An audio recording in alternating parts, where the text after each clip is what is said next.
You ever think your life is simple, predictable, even boring at times until one decision from someone else throws everything into chaos? That's what happened to me.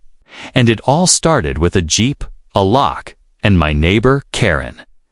Now, this wasn't just any Jeep. Sure, it sat in my garage like any ordinary vehicle. It looked rugged, like something you'd see a weekend warrior driving off-road. But my Jeep wasn't for weekend joyrides. It belonged to a federal police task force, an undercover vehicle that had been used in active operations. The kind of thing that could get someone in serious trouble if they messed with it. But Karen didn't know that. She only knew one thing. She hated me. And she hated the fact that I owned something she thought she could control. It was a quiet Saturday morning in the suburbs. Birds were chirping, lawns were being mowed, and sprinklers hissed across freshly cut grass. The kind of scene you'd expect in one of those glossy real estate brochures. I had just poured myself a cup of coffee when I heard the metallic clank echoing from my garage. My heart skipped a beat. I wasn't expecting anyone. I stepped to the window, pulled the curtain just a little to peek through. And what I saw made my blood run cold. There she was, Karen, my HOA president. The self-proclaimed ruler of our cul-de-sac. Standing in front of my garage door with a pair of bright red bolt cutters in her hands. She wasn't even subtle about it. Her jaw was clenched. Her blonde bob swayed with each angry movement, and sweat glistened across her forehead as she snapped the padlock clean off. And then, like she owned the place, she rolled my garage door open. There it was, my black Jeep Wrangler, spotless, with tinted windows and a subtle antenna that gave away nothing of its real purpose. Karen squinted at it like it was a prize she had finally won.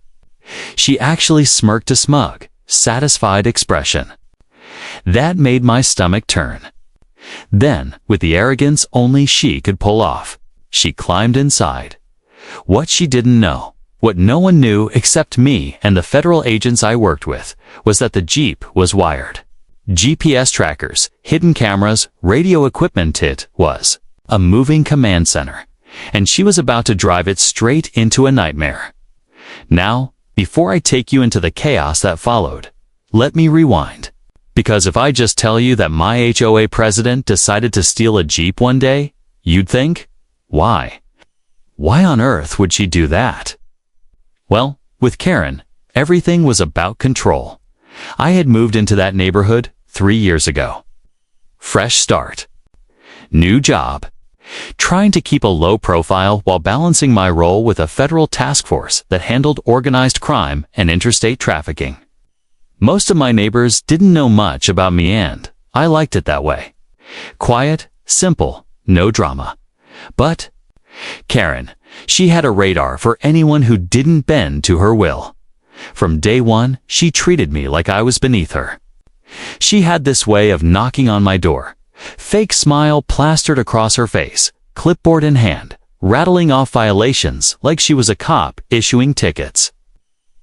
Grass too long, trash cans out 10 minutes late, fence not the approved shade. A beige, I let it slide, most of the time. My work kept me busy, and frankly, I didn't care about HOA politics. But the Jeep, that's where it all went wrong. See, the Jeep wasn't always in the garage. Sometimes, after a long operation, I'd park it in my driveway overnight. Not because I wanted to break any rules, but because I was too tired to bother rolling it inside. Karen noticed. Oh, she noticed. One morning, she came storming over in her pink jogging suit, barking at me like she was the sheriff. This Jeep is an eyesore.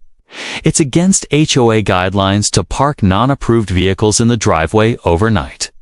You're lowering property values. I tried to brush her off. Karen, it's just a car. It'll be gone tomorrow. But brushing her off was like throwing gasoline on a fire. She filed complaints. She left notes. She brought it up in meetings. To her, the Jeep wasn't just a car, it was a symbol that I wasn't under her control. And for Karen, that was unacceptable. It started small. She would glare at me whenever I drove past. She whispered to other neighbors during HOA gatherings, probably spreading rumors about how I was some shady character with a suspicious Jeep. I caught her once, peering into my garage, when I left it half open. "Just making sure you're following the rules," she said, flashing a smile that could curdle milk. But then the threats started. Anonymous letters left on my porch.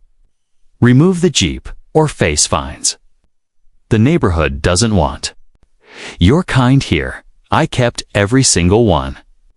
Because I knew Karen, she never acted alone. She had her little council of loyal followers, other bored neighbors with too much time and too little purpose, who fed her ego. But here's the thing about Karen. Her need for power always outpaced her common sense. That's how we got to that Saturday morning, when I saw her cutting my lock. I froze. Not because I was scared, but because I couldn't believe she was actually doing it. This wasn't an HOA fine or a passive-aggressive note. This was breaking and entering. Theft, felony territory. I grabbed my phone and started recording from the window. Every movement, every smug glance, every twist of the bolt cutter zit was all on camera. When she slid into the Jeep, I felt my chest tighten. I knew the Jeep systems. The second she turned that key, the undercover lights could trigger. The GPS would ping the task force servers. And alarms would go out to federal agents stationed nearby. And that's exactly what happened. The moment she cranked the ignition, the Jeep came alive, not with a roar of the engine, but with a silent signal that went straight to federal law enforcement. Karen had no idea. She had just lit a fuse. And that's where things begin to unravel. Because once you steal from the federal government, you don't just get a slap on the wrist. You get the full storm. The engine turned over with a low growl, and Karen gripped the wheel like she had just claimed her throne. She didn't hesitate. She didn't look around to see if anyone was watching. She just slammed the gear shift into reverse and backed my Jeep out of the garage. I stood frozen at the window, phone still recording, watching her taillights vanish down the street. It was surreal. My HOA president, my neighbor, had just stolen a federal undercover vehicle like it was a lawnmower she borrowed without asking, because while Karen thought she was teaching me a lesson, federal systems were already in motion. The Jeep looked ordinary from the outside. That was the point. But inside, it was laced with technology. Hidden compartments, communications equipment, real-time tracking beacons. The second Karen turned that ignition, it sent out a ping. Not just to my phone, but directly to the task force's central servers. It was like pulling the pin on a grenade. Within minutes, a response protocol was triggered. Agents stationed less than a mile away were notified. The Jeep was now marked as in unauthorized motion. To the system, that meant one thing. It had been stolen, compromised, or both. And that meant a recovery team was inbound. Now, I didn't follow her immediately.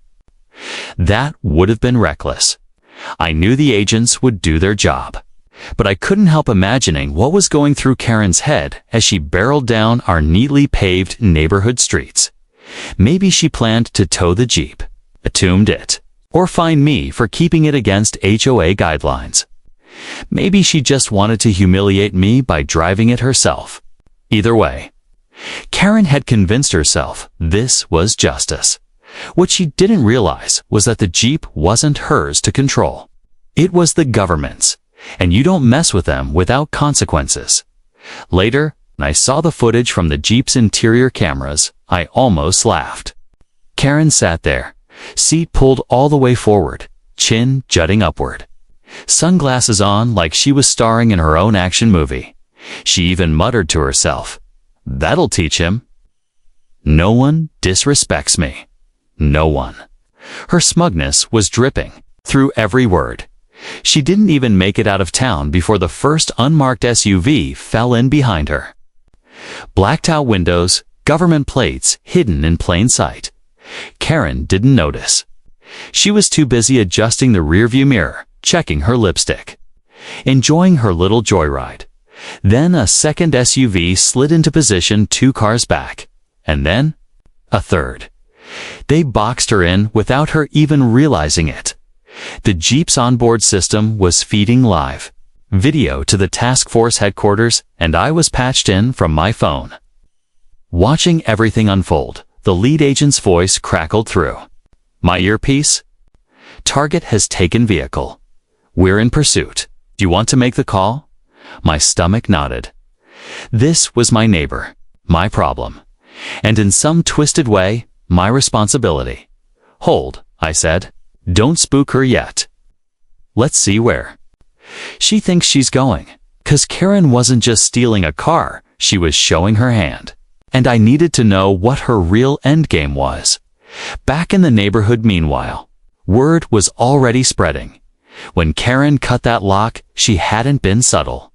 Neighbors saw her. Some whispered, some recorded with their phones. Others shook their heads. By the time she drove away, a small crowd had gathered at the edge of their lawns, murmuring like bees stirred from a hive. What's she doing with his car? One whispered, I thought that Jeep was off limits. Another said, she can't just take it, can she? And just like that, the HOA's golden leader had cracks forming in her armor.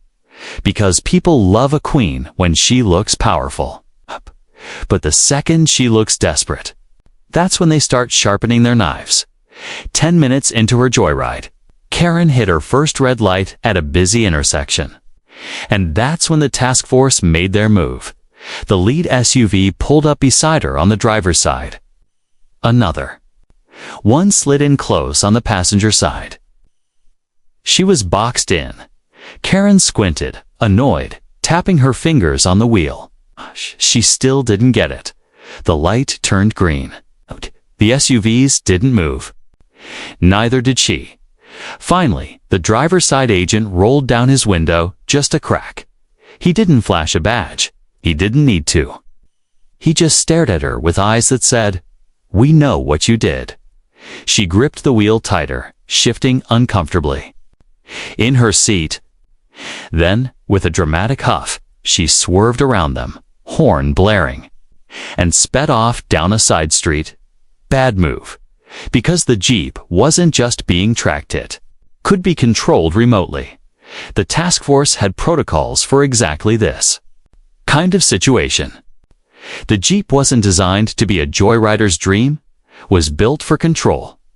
From my phone, saw the override request flash. Engage?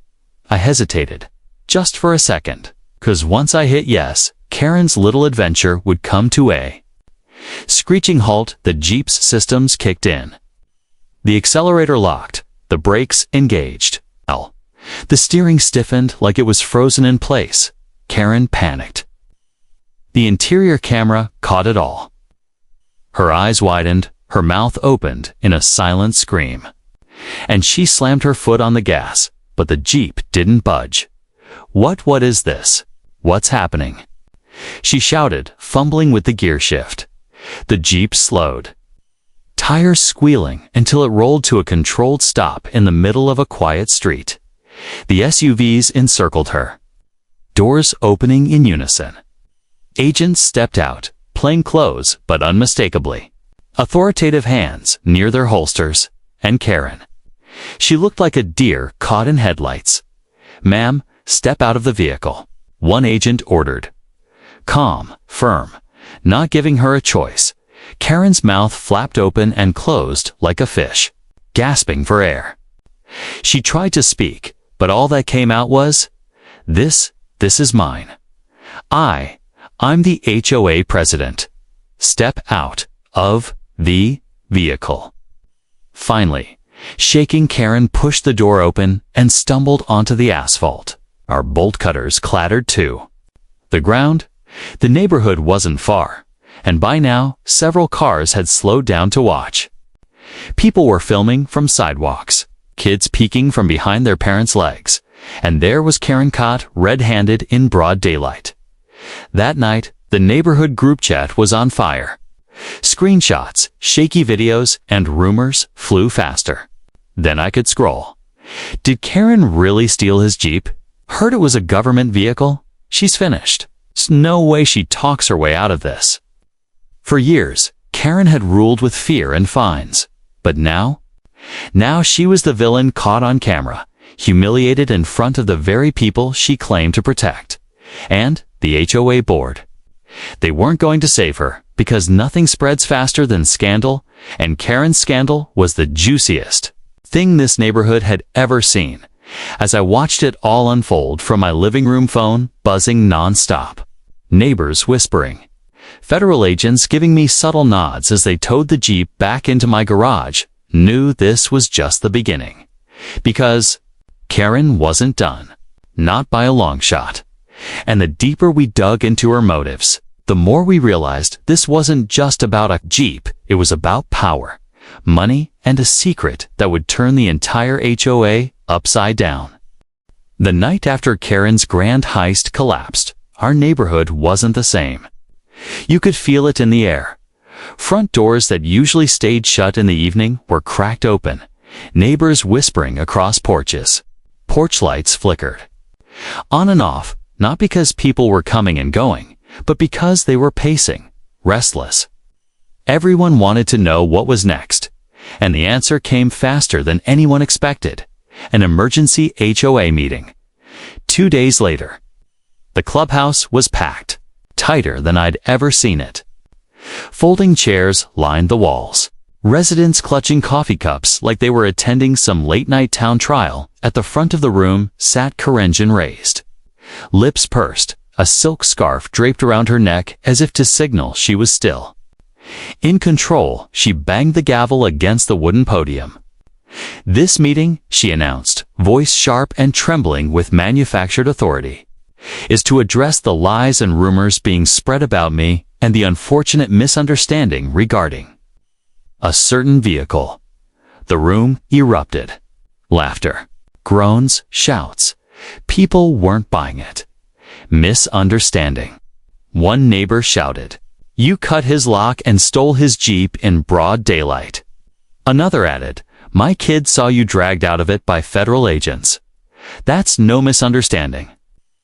Karen's smile faltered, but she pressed on. I was enforcing HOA policy. That Jeep was a violation of our neighborhood standards, and as president, it's my duty to protect our property values. That's when I stood up. Protect property values, I said, my voice steady, but carrying across the room. You broke into my garage, you cut the lock with bolt cutters. You drove off with a vehicle that didn't belong to you. That's not enforcement. That's theft. Every eye in the room swung between me and Karen. You could feel the tension, like a tightrope about to snap. Karen's face turned red, but she leaned forward. You don't belong here anyway. You've been a problem since you moved in. That Jeep belongs to a federal task force, I cut in, letting the words hang heavy. Gasps rippled across the crowd. People leaned forward, whispering furiously. Karen froze, blinking rapidly, her mouth slightly open, but no sound coming out. You didn't just mess with me, I continued. You messed with the United States government. And now, every single person in this neighborhood knows it. The shift was immediate. For years, Karen had thrived on intimidation. She'll fine people for leaving their trash cans out. 4 kids' bikes on driveways. 4 gardens that had too many flowers. Nobody had stood up to her before. But now they smelled blood. A man from the back row stood up. You find me? $200 for painting my shutters navy blue. Said it was against code. But I checked the code, doesn't say a word about shutters. You made it up. A woman with her arms crossed added, you banned my daughter from selling lemonade on our street corner. Said it was against HOA regulations. What regulation was that, Karen?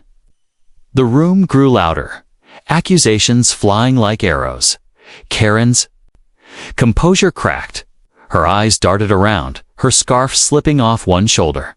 She tried to shout over them, "This is slander. All of you. I've dedicated myself to this community." But no one was listening. For the first time, Karen wasn't.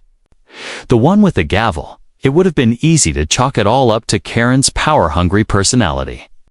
But as I stood there, listening to her flounder, something clicked. Why the Jeep? Why not just fine me, harass me, or tow it like she had threatened in the past? No, Karen's move wasn't just about control. It was about something bigger, later. That night, after the chaos of the meeting died down, I received a message. An email from an anonymous account. The subject line, "She knew." Attached was a single scanned Documentan HOA ledger page. But not just any page. This one listed special funds allocation with amounts that didn't match the HOA's. Reported finances. Money was flowing somewhere it shouldn't. And next to one entry, written in Karen's unmistakable handwriting, was a note. Jeep leverage.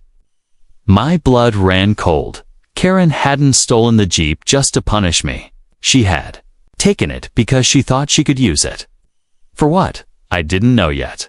But the fact that she wrote leverage told me everything. She was playing a much deeper game. The fallout from the meeting was brutal for Karen. 3 of her loyal board members resigned on the spot, muttering that they wanted nothing to do. With her scandal, neighbors started calling for her removal. Petitions were drafted before people even left the clubhouse. But Karen? She wasn't backing down. That night, as I pulled into my driveway, I saw her standing across the street. Arms crossed, eyes locked on me. Not defeated, not scared, but calculating, and in that moment, I realized something terrifying. Karen didn't see herself as the villain in this story. She saw herself as the queen fighting to keep her crown, and queens don't go down without a war. What no one in that neighborhood knew, yet not the board, not the neighbors, not even me, was that Karen had been dipping into HOA funds for years, and the Jeep. It wasn't just a petty power grab. She thought it could shield her. Bargaining power against me, against the agents, against the very people closing in on her empire. She was desperate. And desperate people make dangerous choices. What happened? Next would take this neighborhood scandal from petty fines and flower disputes to federal investigations, betrayals, and a finale no one could have predicted. When the clubhouse meeting ended, most people thought Karen was finished. The neighbors had turned on her, the board was cracking, and her reputation was smeared across every group chat in the subdivision. But that's the thing about people like Karen. Humiliation doesn't end them. It fuels them. And I had underestimated just how far she'd go to claw her way back. The night after the meeting, I noticed something strange. Groups of neighbors gathered in hushed clusters at the end of driveways, whispering like conspirators. Every time I walked by, their voices dropped to silence. At first, I assumed they were just gossiping about the Jeep fiasco. But then, one of my closer neighbors, Mark, pulled me aside. "You should know," he said, glancing nervously over his shoulder. "Karen's been going door to door, spinning the story. She's saying you set her up." I raised an eyebrow. Set her up? She literally cut my lock. Mark shrugged helplessly. "She's telling people you work for some shady government branch, that the Jeep wasn't even yours, that you baited her into stealing it so you could humiliate her. She says it's all part of a vendetta against her leadership." I let out a humorless laugh. So now I'm the villain. But deep down, I knew this was dangerous. Because people, when caught between truth and drama, often choose drama. Sure enough, within a week, the neighborhood was divided. Half the residents wanted Karen gone. They signed the petition, openly criticized her, and demanded accountability for the Jeep theft. The other half? They clung to her words like gospel. They repeated her claims at barbecues, at mailboxes, during evening walks. She was tricked. He's hiding something. Why does he have a government Jeep anyway? Karen had tapped into the oldest trick in the book, sow doubt, and it worked. Because once you plant the idea that someone has secrets, doesn't matter how much evidence you have on your side, the suspicion lingers. Meanwhile, I hadn't forgotten that email. The ledger page that showed special funds labeled with cryptic notes. I took it to one of the federal task force analysts. Within hours, they confirmed my suspicions. Karen had been skimming tens of thousands of dollars. HOA dues that were supposed to go toward landscaping repairs. And community events had been rerouted into private accounts. But what chilled me most wasn't the money. It was the word leverage scrawled next to the Jeep entry. The analyst leaned back in his chair, frowning. She thought she could use it. Maybe sell it, maybe trade it. But one thing's clear, she knew it wasn't just a car. Someone tipped her off. That word stuck with me. Tipped because Karen was many things: nosy, manipulative, power-hungry, but she wasn't smart enough to know the Jeep's significance on her own. Someone else was involved. The task force didn't move immediately. They weren't just after Karen, they wanted to know who she was connected to, so they watched. Unmarked cars lingered at intersections. Drones hovered at night, disguised as hobbyist toys. Every time Karen left her house, there was a quiet shadow tailing her. And I, caught in the middle, was told to keep playing my part. Keep living like nothing had changed. Keep being the neighbor with the mysterious Jeep. But the tension was suffocating. Every time I mowed my lawn, I could feel Karen's eyes on me from her window across the street. Every time I checked my mail, someone was there, watching, waiting to ask me questions I couldn't answer. Of course, Karen wasn't going to sit quietly under surveillance at the next HOA informal gathering. Barbecue hosted by one of her loyalists, she made her grand reappearance, dressed in a crisp blazer and pearls, as if she hadn't just been dragged out of my Jeep by federal agents. She stood before the crowd and delivered her performance. Friends, neighbors. "I've been betrayed," she began, her voice dripping with theatrical grief. "I tried to protect our community. I tried to enforce the rules that keep this neighborhood safe and beautiful. And for my efforts, I was set up, framed." Murmurs of agreement rippled through the crowd. She literally pointed toward my house. "That man," she said, venom in her voice, "brought danger into our neighborhood. He brought federal agents into our streets. He put us all at risk. And why? Because he thinks he's above the rules." It was masterful in its own twisted way. She wasn't defending herself, she was attacking me, and judging by the nods in the crowd, some people were buying it. That night, as I sat on my porch watching the sun dip behind the rooftops, I felt the weight of it all pressing down. It wasn't just about a stolen Jeep anymore. It was about my reputation, my career, my safety. If Karen managed to convince enough people, it could derail everything I'd worked for. I knew I couldn't stay silent anymore. The next morning, I made a choice at the upcoming HOA board session. What was left of Itai was going to lay everything bare. The ledger, the theft, the federal involvement. All of it. No more whispers. No more doubt. It was time to put Karen's empire on trial. But even as I prepared, the task force gave me a warning. "Be careful," my contact said. If Karen really had help, exposing her could flush them out. That makes you a target. I nodded, knowing full well what that meant, because Karen wasn't fighting alone anymore, and the storm was coming. The HOA board session was only days away, but the pieces were already shifting on the board. Neighbors picking sides. Federal agents tightening their net.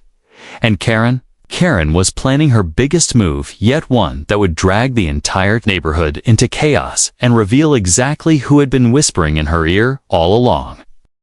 You would think that after the public humiliation, the HOA would have learned their lesson. But no. What happened next was their last desperate attempt to control my family, my home, and even my community. But this time, I was ready for them. For a few weeks after the news coverage, life in our neighborhood felt strangely peaceful. My kids played in the backyard. The smell of grilled chicken and ribs floated through the air. And neighbors waved at us with smiles instead of whispers. It was like the weight of the HOA's nonsense had been lifted. But if I've learned anything about people who lust for control, it's this. They don't give up easily. They regroup. They plot. They wait for the right moment to strike again. And sure enough, it did. One Friday morning, I checked my mailbox and found a thick envelope with the HOA logo stamped across the front. My heart sank not because I was scared, but because I knew this meant more drama. Inside, I found a notice that almost made me laugh out loud. They were accusing me of operating a business on residential property.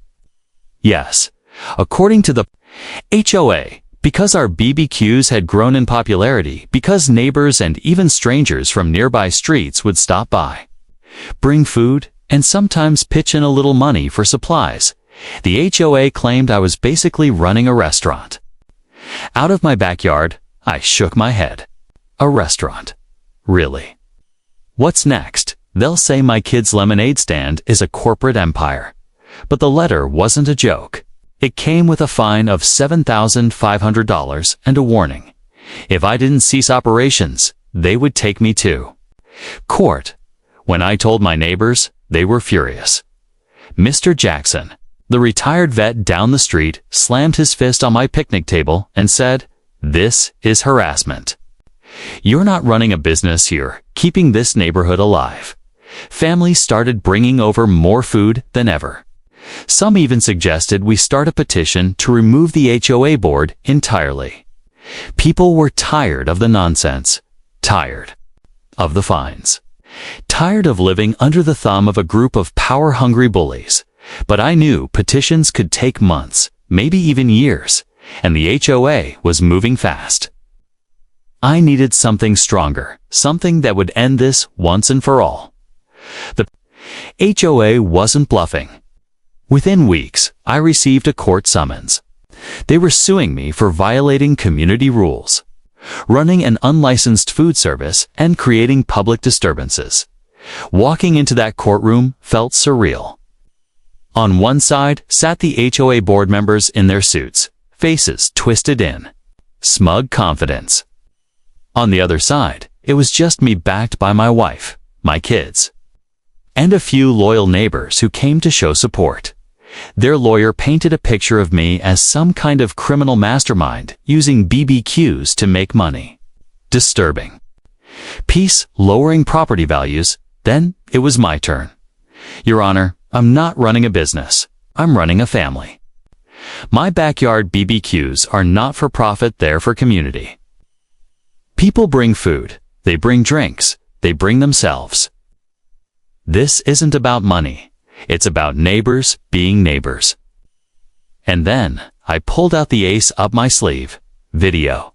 Footage from the news coverage clips played on the screen of kids laughing, parents smiling, families of all backgrounds sharing meals together. And then the reporter's voiceover. This isn't just about BBQs. It's about fighting back against unfair rules. The judge leaned forward, adjusted his glasses, and asked the HOA lawyer, "And this is what you're calling a business?" The lawyer stammered, "Well, technically." The judge shook his head. "Technically, this is called being a good neighbor." The judge not only ruled in my favor, he went further. He declared that the HOA had engaged in selective enforcement and harassment. He ordered them to pay all my legal fees. And then, in a twist I didn't see coming, he suggested that the community consider a full board recall vote. The HOA board's faces drained of color. Their empire of control was crumbling right there in front of them. The judge's words lit a fire under the neighborhood. Within weeks, we had enough signatures to force a recall election. Flyers went out. Meetings were held. And when voting day came, it wasn't even close. The entire old board was voted out in their place. A new board was elected people who actually cared about the community, not about fines and power trips. That weekend, we held the biggest BBQ our neighborhood had ever seen. Not just because we won, but because we were finally free. Hundreds showed up, neighbors, friends, even the same news crew that had first covered our story. They brought cameras, laughter, and an endless appetite for ribs and brisket. My wife stood beside me, smiling with tears in her eyes. My kids ran through the yard with sparklers. And as I stood there flipping burgers, I realized something. It was about standing up for what's right. About refusing to let a group of bullies decide how we live. About proving that when a community comes together, no HOA or anyone can tear it apart. So, what happened to the HOA that tried to stop my family BBQs? They lost everything: their power, their money, their control, and we gained something far greater: freedom. And to this day, whenever I fire up the grill, I think back to that long, exhausting fight, and I smile. Because the taste of victory will always be sweeter than anything I could ever cook.